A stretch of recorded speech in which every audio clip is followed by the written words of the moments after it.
As empresas estão cada vez mais a adaptar-se à era digital. O futuro do trabalho e as competências do amanhã são temas cada vez mais críticos.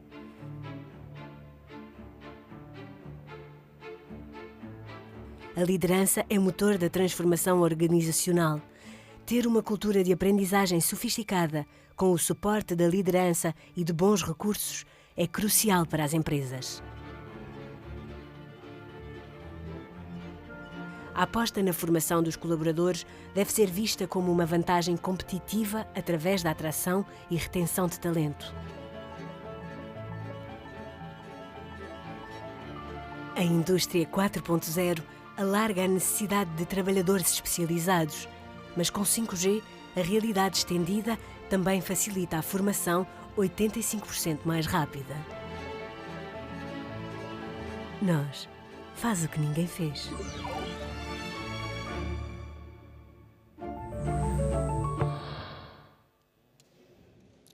Estamos de volta e estamos de volta com os recursos humanos. É o tema do próximo painel.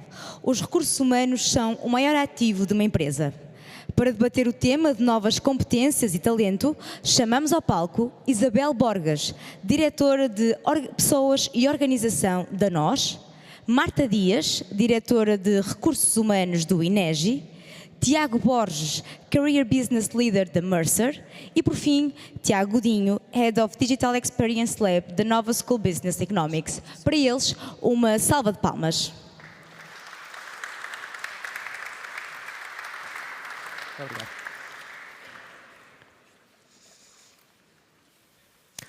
Boa tarde a todos. Falámos muito desde o início desta tarde em tecnologia e a importância da tecnologia e das empresas se prepararem para a revolução tecnológica que aí vem, mas não deixa de ser curioso que em todos os painéis também se tivesse feito uma nota sobre talento, sobre escassez de talento, sobre atração de talento e retenção de talento. E é isso que este painel se propõe discutir, é precisamente a importância de sabermos captar e reter o melhor talento para os desafios que se avizinham no futuro. Começo por dar as boas-vindas aos convidados do painel. Tiago Dinho, Head of Digital Experience da Nova SBE, Marta Dias, peço desculpa, Marta Dias, diretora de Recursos Humanos do INEGI e Tiago Borges, Career Business Leader da Mercer Portugal. Como veem, eu tenho a sorte de ter 2 Tiagos, portanto isto vai ser tentar aqui de fazer o pleno com os Tiagos da mesa. Tinha uma primeira questão que gostava de vos colocar e de colocar aos 3.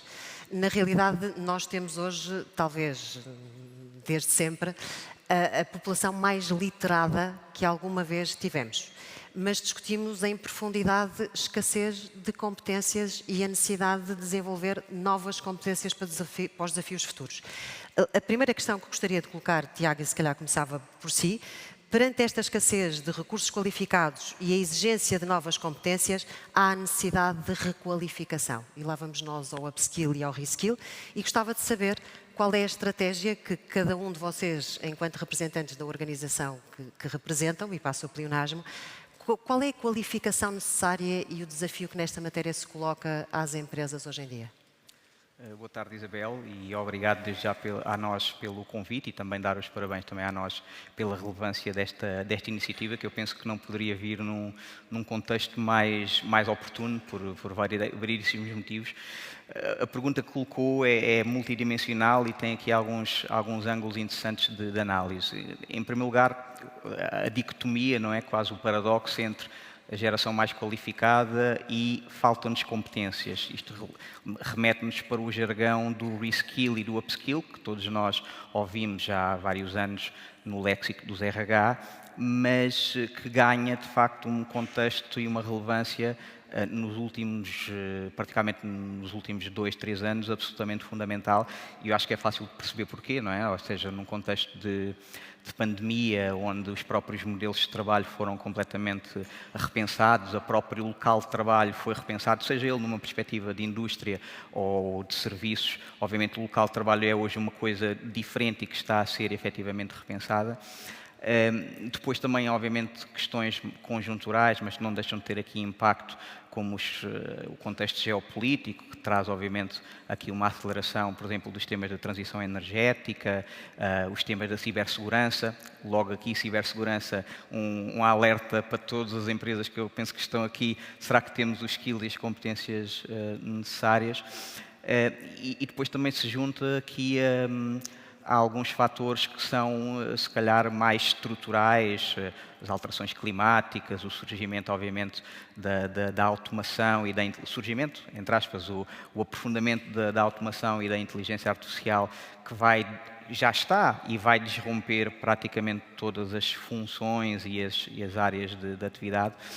E este contexto, no fundo, leva a um epílogo que eu acho que que todos sentimos, não é? Que é as empresas, para sobreviverem a este contexto, não basta adaptarem-se, têm que, no fundo, se reinventar, e qualquer empresa neste momento, diria eu, está a reinventar-se de uma forma ou de outra. E isto leva-nos às pessoas, não é? Porque esta transformação, também todos já percebemos que sem as pessoas não acontece. E, nesse sentido, as qualificações são a pedra angular, e é a corrida que as empresas neste momento estão a fazer, é tentar perceber como é que conseguem fazer o upskill destas competências.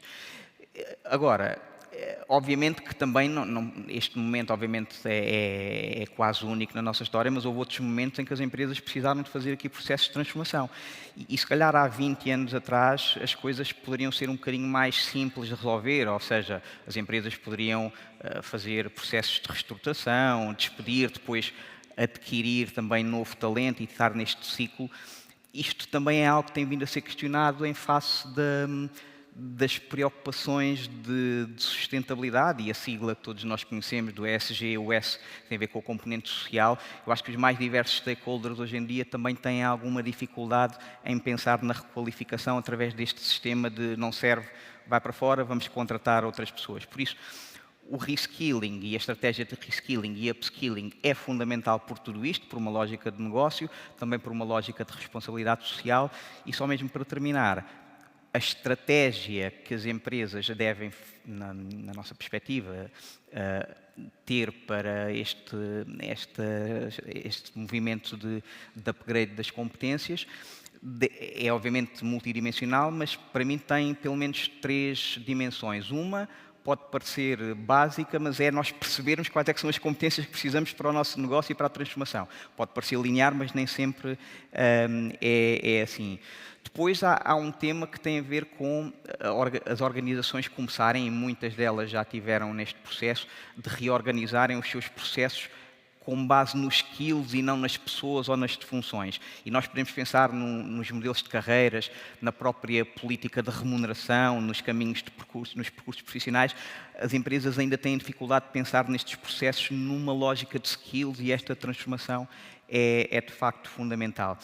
E depois, por último, só mesmo para terminar, eu acho que a cultura da própria empresa também tem que estar preparada, e isto não é assim tão óbvio, para garantir este mindset de aprendizagem contínua, porque nós próprios, todos nós ouvimos nas nossas organizações, nós quase auto-sabotar-nos no sentido de dizer, bom, mas temos lá nós tempo para fazer esta formação, esta aprendizagem. Por isso, a própria cultura também, de alguma forma, tem que ser um enabler deste processo.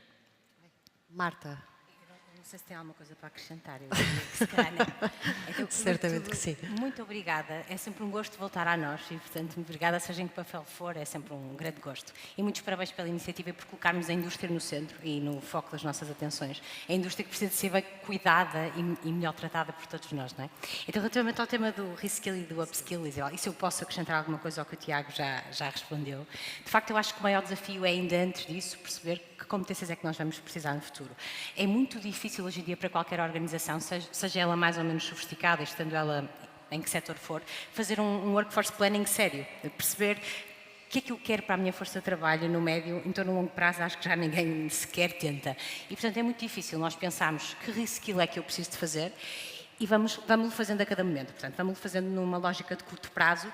No meu caso particular e da experiência que tenho, não o fiz nunca, ou seja, é um projeto profundo e que esbarrou nesta primeira fase de criar um workforce planning que não foi possível fazer, e portanto acabamos por não seguir em frente. O que é que eu trago como desafio para complementar o reskill e o upskill? O upskill sempre, seja ele determinado pela organização para desenvolvimento das competências das nossas pessoas, seja ele determinado pelo próprio colaborador, que hoje em dia é muito mais agente no seu próprio desenvolvimento e nos vem bater à porta e dizer o que é que quer fazer. Portanto, upskill sempre.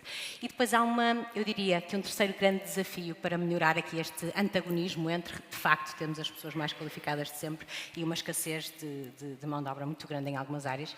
E, portanto, o que é que eu posso dizer aí? Nós temos que diversificar a nossa base de talento, ou seja, nós temos que, de facto, começar a olhar para as funções e tentar distanciar-nos um pouco daquele perfil idílico para fazer aquela função. Temos que começar a perceber que as pessoas são pessoas.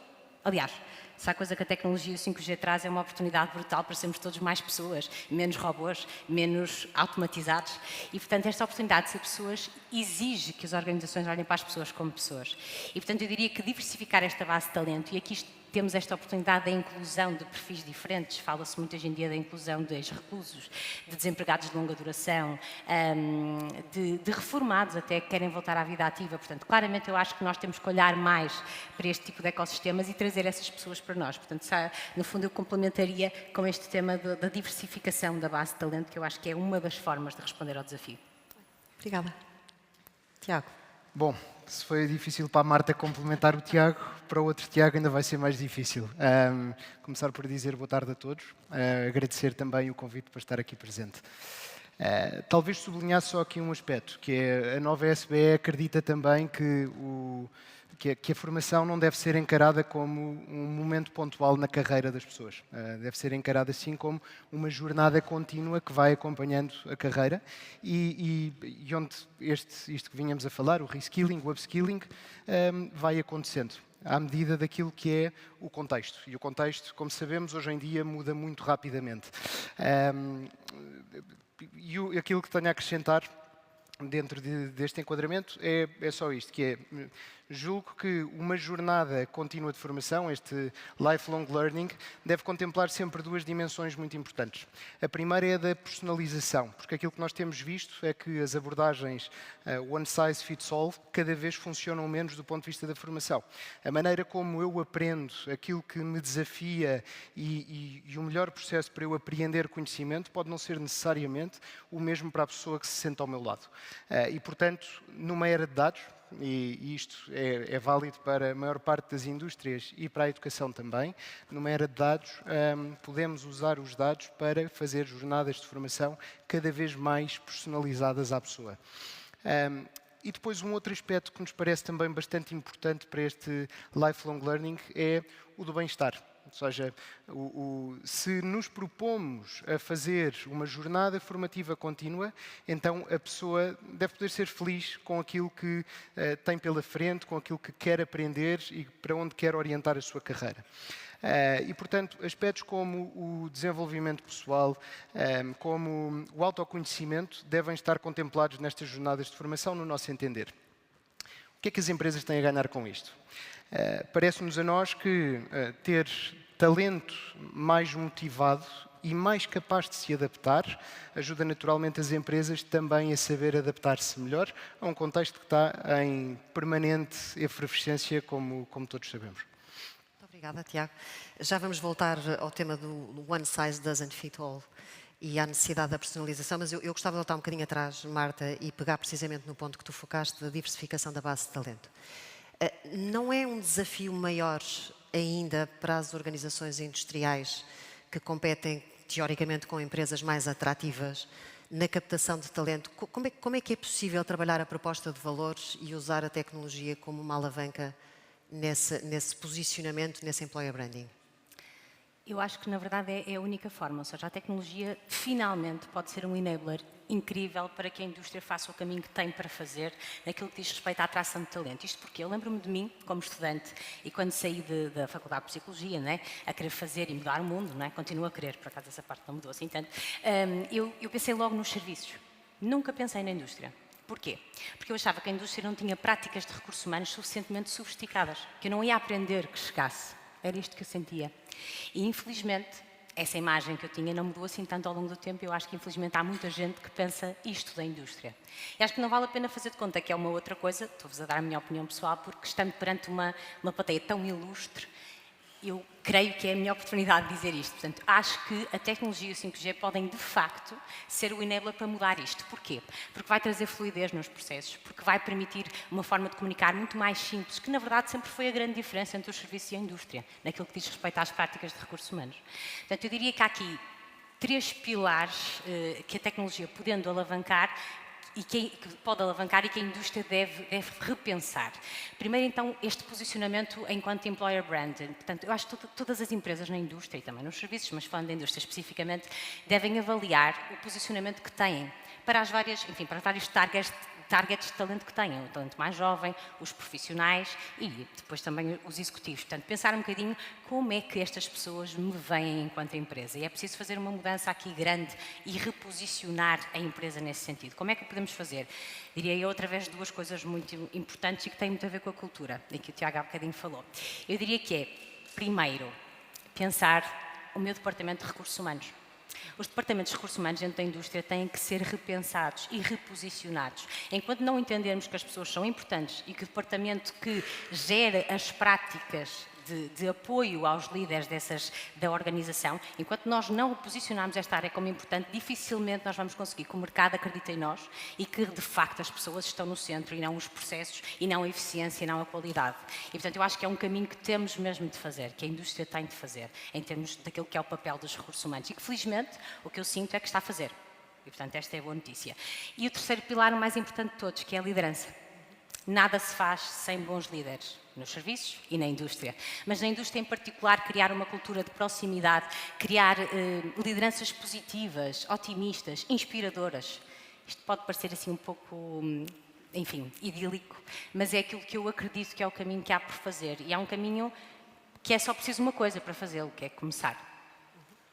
Boa. Tiago, agora sim, volto um bocadinho atrás e vimos ao tema da formação e do desenvolvimento e fazia-te uma provocação.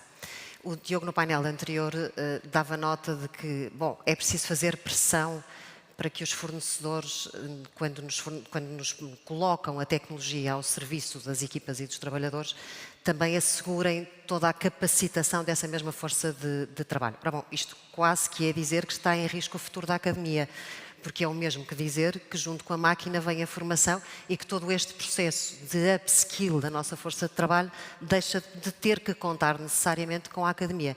Eu sei que é uma provocação, mas isto é mesmo assim? Isabel, provocação aceite, faz todo o sentido desse ponto de vista. Eu na realidade, não vejo um risco para a universidade. Vejo, na verdade, uma oportunidade de sinergia com as empresas que estão mais próximas, com as empresas, com as organizações, sejam públicas ou privadas, que estão mais próximas da tecnologia. Em que sentido? Em primeiro lugar, porque a universidade também tira benefício da tecnologia, ou seja, dentro da sua missão de formação, de investigação, de produção de conhecimento, a própria universidade utiliza a tecnologia, por exemplo, o caso do 5G. A universidade pode utilizar o que é que o 5G poderá fazer pela universidade, por exemplo, com tecnologias imersivas. Aqui está este novo canal de estudo, mas também canal de ensino, que a universidade pode usar dentro da sua missão. Mas há depois um outro aspecto, que é a universidade, no fundo, serve como um polo agregador de conhecimento, de use cases, de práticas, de coisas que correram bem, de exemplos do que correu mal, com a utilização da tecnologia. Tipicamente, as empresas, no geral, estão focadas em estar próximas da tecnologia e utilizá-las no seu setor, na sua indústria, no seu negócio, naquele conjunto de use cases específicos. Ora, a universidade é absolutamente agnóstica a isto tudo. É agnóstica aos use cases, à indústria, ao negócio, inclusivamente à tecnologia. A universidade serve como este polo agregador, como dizia há pouco. E como polo agregador, tem contacto com várias organizações, de várias indústrias, vários negócios diferentes. E, portanto, a universidade pode ser o lugar desta inovação cruzada que pode acontecer entre estes diversos agentes que estão mais perto da tecnologia, mas dentro das suas indústrias. E esta inovação cruzada pode ser muito importante para estimular mais inovação. E é aqui que a faculdade quer, que a universidade, que a academia quer estar. Há um outro aspecto no qual me parece que também há potencial de sinergia, que é a grande riqueza da universidade, a grande riqueza da nova SBE, mas também de todas as outras universidades, são os seus alunos. Nós temos no campus, numa sandbox, naquilo que se chama um living lab, portanto, este laboratório vivo com alunos, com professores, com staff, temos aqueles que vão ser os líderes e os consumidores da amanhã. E, portanto, o potencial criativo que estas pessoas têm ajudam-nos já hoje a sonhar o que é que a tecnologia pode fazer pelo nosso futuro. E isso é uma grande riqueza que dificilmente conseguimos de outra forma e da qual as empresas acabam também por beneficiar. Quer dizer, há um conjunto de empresas que nasceram em faculdades, desde logo a Google. São projetos que nascem nas faculdades e, portanto, a academia pode ser também o lugar em que a tecnologia se vai encontrar com este potencial criativo e criar mais tecnologia e diferentes use cases e melhores negócios. E mais valor para as organizações. Tiago, agora pegando também no tema das lideranças e mais uma provocação, porque o Tiago representa uma consultora, qual é o papel do gestor de pessoas e das lideranças de que a Marta falava nesta transformação e onde é que ficam os intermediários, os consultores e os parceiros das organizações nesta transformação? Bem, eu aqui diria que isto acaba por ser uma verdade de lá para ali, não é? Que um momento como este acaba por proporcionar uma grande oportunidade para os próprios gestores de RH e para todas as lideranças que estão focadas nas pessoas, não só especificamente os RH, mas também traz aqui um conjunto de ameaças existenciais que não é diferente para os recursos humanos, para muitas outras áreas. Nós todos os dias vemos nas notícias os médicos a serem substituídos por ferramentas de screening e os próprios advocacia, etc. Em muitas áreas, mesmo das mais qualificadas, aqui o tema da digitalização e da automação tem trazido desafios. Para as áreas de pessoas, as organizações, eu acho que isto pode ser aqui um paradigma, não só na indústria, em alguns setores de atividade que possam ter e possam ainda olhar para os temas de pessoas como uma área mais processual, o processo, o payroll, a formação certificada, pronto, todo esse tipo de processos, não deixando de ser importantes, são processos que obviamente poderão com alguma facilidade serem automatizados e terem substituídos com maior eficiência.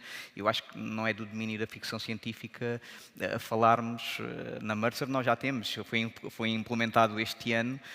É uma coisa que eu acho que é um bocadinho impessoal, mas não deixa de ser eficiente. Eu, quando tenho uma pergunta sobre a minha própria situação, em que tipicamente me dirigia aos RH, agora tenho um chatbot que me coloca e aquilo por um sistema de inteligência artificial, à partida vai-me dar uma resposta e só se não der é que eu sou reencaminhado então para o departamento de pessoas.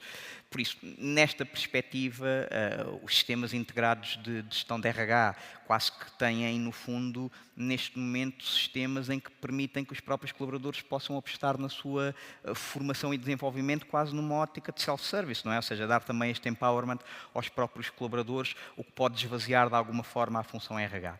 No entanto, e pegando aqui um bocadinho também nas palavras da Marta e do Tiago, há muitas outras coisas que, de facto, os RH neste momento podem fazer e, inclusive, eu acho que é um momento muito entusiasmante porque é um momento que valida aquilo que as empresas sentem e a mesma gestão de topo sente, que é que os RH são mais do que uma função de suporte, são verdadeiramente um parceiro estratégico de negócio e um pilar fundamental nos processos de transformação. E a tecnologia não pode, vendo pelo outro lado, não é? Os paradigmas são sempre assim, há sempre esta dicotomia, não serão uma ameaça, mas podem ser mesmo uma vantagem que pode ser utilizada pelos recursos humanos, ou seja, os dados podem ser utilizados, no fundo, para obter desafios de negócio que possam ser endereçados pelas políticas de pessoas, mesmo o próprio cálculo do retorno do investimento das medidas e de políticas de RH pode ser mais fácil pela tecnologia.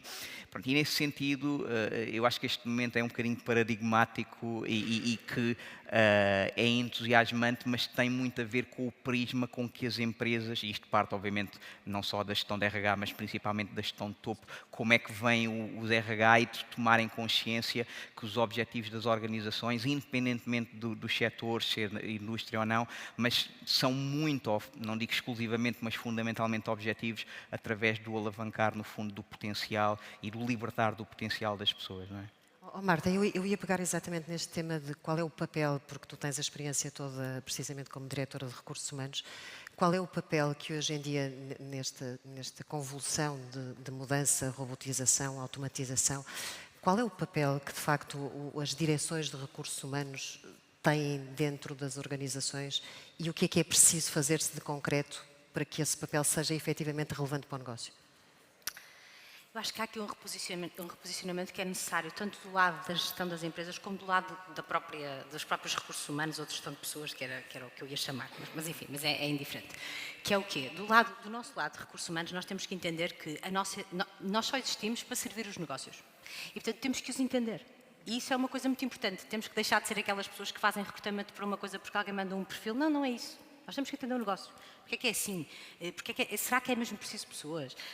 Quão eficiente, como é que está a eficiência naquele departamento? Ou seja, nós temos que ir muito mais ao fundo e deixar de ser transacionais. Nós somos estratégicos e temos que o ser. E, portanto, do nosso lado também há de facto o reposicionamento que é preciso fazer. Porque eu não quero de todo fazer-me substituir à chatbox. Está impecável. Eu não quero responder, nem responder a tickets que alguém abre a perguntar porque quer alterar um dia de férias. De todo. O valor acrescentado que eu tenho não há de ser esse de certeza absoluta. Portanto, de facto, aí nós temos que nos aproximar dos negócios e aproximar-nos das pessoas. Portanto, nós temos que ser aquelas pessoas que apoiam os líderes, não os substituem, nunca. Quem lidera as pessoas e quem gera as pessoas são os líderes. Nós apoiamos esse processo de gestão. Nós ajudamos a criar práticas transversais sofisticadas que possam apoiar a gestão dessas pessoas. Mas, portanto, claramente do nosso lado há este posicionamento e do lado da gestão das organizações há coisas muito importantes. As pessoas têm que deixar de ser uma linha de custos. Apenas. As pessoas têm que começar a ser uma linha de investimento. As pessoas têm que começar a ser vistas como fundamentais. E entendamos todos que se nada for feito, nós não vamos ter pessoas para alimentar a indústria. Vocês não vão ter pessoas para recrutar daqui a alguns anos. Isto pode ser um problema, este sim, muito real, muito concreto. E que toca no tema da motivação das equipas e dos trabalhadores, que também já focámos aqui hoje. Tiago, como é que se consegue fazer casar tudo isto? A motivação de equipas numa altura em que mudança é a única constante e em que ainda temos uma evolução tecnológica grande e que se antecipa rápida? Quanto tempo é que temos para responder? 3 minutinhos. Pronto, porque esta pergunta dava para estarmos aqui o resto da tarde e continuar amanhã, mas pronto, e já vários temas aqui foram aflorados, mas de uma forma muito sintética, eu penso que nós costumamos na Mercer utilizar muito uma figura que eu acho que é simples de perceber e penso que alguns de vós, ou muitos de vós conhecerão a lógica da pirâmide de Maslow, não é? Em que, no fundo, as necessidades de todos os colaboradores têm necessidades que são básicas e que são garantidas pelo salário base, pelos benefícios, mas depois há outras camadas que cada vez vão sendo complementares, que têm a ver com os temas de carreira, com os temas, obviamente, dos caminhos profissionais e por último, no fundo, o tema que é um bocadinho mais difuso do propósito, que também está muito associado ao tema da própria cultura organizacional, valores e a forma como os colaboradores se identificam com eles. Por isso, no fundo, responder a isso é responder de uma forma multidimensional a todos estes temas e mais alguns que surgirão certamente na discussão. Por isso é que, quando falamos do posicionamento estratégico dos RH, ele tem, de facto, aqui um impacto estratégico porque todas estas componentes podem, de facto, ter um papel fundamental nesta capacidade das empresas reterem, atraírem e motivarem, que são sempre estes 3 pilares, que são muito complementares, não é? O que leva a que uma empresa que tenha capacidade de atrair não é a mesma coisa necessariamente, obviamente que há overlappings do que as questões que levam uma empresa a poder reter e a motivar, porque não nos interessa reter as pessoas só porque as pessoas estão confortáveis, mas não terem motivação de dar o seu extra mile. Por isso, eu diria que é um pouco tudo isto, a famosa proposta de valor, é um tema muito atual, não é linear, é como eu penso que o Tiago referiu no início, a questão da customização e das personas, o que ainda torna as coisas muito mais difíceis, e numa indústria nós temos provavelmente perfis tecnológicos, temos perfis operacionais, temos perfis logísticos, as necessidades das pessoas não são exatamente as mesmas, por isso conseguir motivar neste contexto é olhar para a proposta de valor nestes ângulos todos e tentar uma solução. Eu vejo isto quase como um puzzle que se encaixa de formas distintas e que oferece soluções distintas para todos os colaboradores das organizações. Muito bem. Tiago, é agora que vamos ao one size doesn't fit all, porque é fácil dizer que é assim, mas de facto as organizações estão essencialmente focadas em resultados, na entrega e em garantir que são sustentáveis. Qual é a dica, ou pelo menos na visão de quem está no mundo da academia, que pode deixar ficar a quem nos está a ouvir relativamente a esse caminho de personalização no desenvolvimento e na crença de que sou eu quem faz o meu desenvolvimento e desenha a minha carreira? Eu diria que seria começar por reconhecer que fazer este trabalho de focar num plano de carreira que coincida com aquilo que a pessoa efetivamente quer é provavelmente aquilo que é necessário para se ter maior sucesso no fim do dia do ponto de vista de negócio. Acho que isto começava por dizer isto. Deveríamos começar por este ponto de partida. Naturalmente que isto depois depende de programa para programa e de funções para funções. Mas é preciso ter as ferramentas necessárias para conseguir fazer esta avaliação caso a caso e fazer um acompanhamento muito próximo. Nós estamos a fazer isto, por exemplo, em alguns dos nossos programas. O coaching, que se falava há bocado, para ajudar a direcionar. Requer tempo e requer investimento, naturalmente, mas nós entendemos que é um investimento que depois terá o seu retorno. Porque, afinal de contas, as empresas são pessoas e investindo nas pessoas, investindo em pessoas mais empáticas, que tenham esta coragem de liderar que a Marta e que também o Tiago falavam há pouco, iremos estar naturalmente a investir na nossa organização. Perfeito. Agora sim estamos a começar a ficar sem tempo, porque também a nós nos pediram que fizéssemos isto em modo acelerado, mas eu tenho uma última pergunta, mais uma vez para os três, e que acaba como começámos. Portanto, no fundo, temos o enormíssimo desafio da tecnologia e do que isso significa para as organizações. No painel anterior terminámos exatamente a dizer que é preciso audácia para abraçar os benefícios da tecnologia e tudo o que isso significa, mas que também era preciso foco no talento e foco nas pessoas. Que conselho ou que dica é que deixariam a esta audiência para os ajudar a fazer a jornada, Tiago? Tiago, estão a ver? Bem, eu não me querendo repetir, não é? Mas acho que há aqui a transformação e a digitalização não se implementam por decreto, não é? Eu acho que já também, previamente, também estávamos a discutir aqui um bocadinho isso. Não basta nós termos a iniciativa e a intenção de sermos mais digitais, mais tecnológicos. Não é assim tão fácil como investir em tecnologia. Obviamente a tecnologia é fundamental e é sempre um pressuposto básico, mas nós temos como organizações que nos preocupar com as condições que as organizações têm para adaptar e para adotar essa mudança, não é? E mais uma vez isto leva-me, sem querer parecer repetitivo, mas aos temas da cultura, não é? E acho que nós temos todos consciência neste momento, mais do que nunca, como a cultura das organizações pode afetar temas tão fundamentais como esta tal capacidade de reter e de atrair, mas também estes temas como a adoção do que é novo, não é? Porque a tecnologia não deixa, muitas vezes, em muitos casos, de ser uma disrupção das formas como fazíamos as coisas, e na indústria certamente determinados processos eram feitos de uma determinada forma e as pessoas sentem, é da natureza humana, sentirem obviamente receio por abraçarem as novas tecnologias que podem parecer menos capital humano intensivas, e isto traz receios, obviamente, naturais. Por isso, o conselho que no fundo eu posso dar é que as empresas não descurem neste processo de modernização e no fundo, de maior intensidade tecnológica, a questão, no fundo, de se fazerem sentir as pessoas confortáveis e preparadas para isto. Isto remete também muito para o tema do ESG e da responsabilidade social. As pessoas estão neste momento a sentir um stress muito grande por todo este contexto, quer pelas questões tecnológicas e por outras, mas isto é um stress que é intrínseco, que é vivido no dia-a-dia de todos os colaboradores da empresa. E as empresas que conseguirem ser mais empáticas e ajudarem os colaboradores nesta jornada, mais sucesso terão. Isto é aplicável na indústria e em qualquer outro setor. Perfeito, obrigada. Marta? Fui dizendo um bocadinho, na minha opinião, quais eram os ingredientes no fundo e quais eram as coisas que... Então, acho que só tenho aqui uma mensagem a passar, que é: façamos qualquer coisa. O passo mais difícil de dar é o primeiro e, portanto, façamos qualquer coisa. Seja esta coisa definir um propósito e depois uma estratégia bastante consistente de como é que vamos vivê-lo na nossa organização, alinhando as lideranças. Seja olhar melhor para as pessoas que temos, para as fontes de talento, diversificar essa base. Seja o que for, façamos qualquer coisa. E, no fundo, aqui, ninguém me pagou para esta parte, mas claramente faz sentido, é só fazer o que ninguém fez. Exato.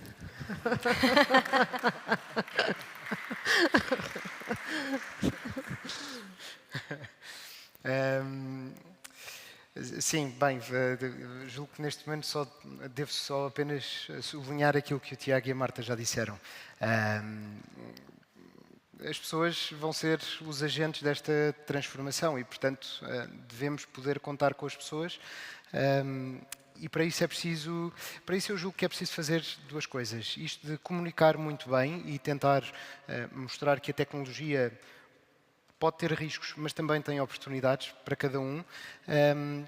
Mas, acima de tudo, julgo que seria fazer com que as pessoas fossem parte da transformação. Como é que isto se faz? Faz-se com aquilo que se dizia no painel anterior de experimentar. Deixar que as pessoas experimentem muita tecnologia, percebam qual é que é o potencial que a tecnologia pode ter no contexto delas. Porque é fácil ser detrator de uma tecnologia se não a entender e se não perceber qual é que é o impacto que essa tecnologia pode ter no meu contexto concreto.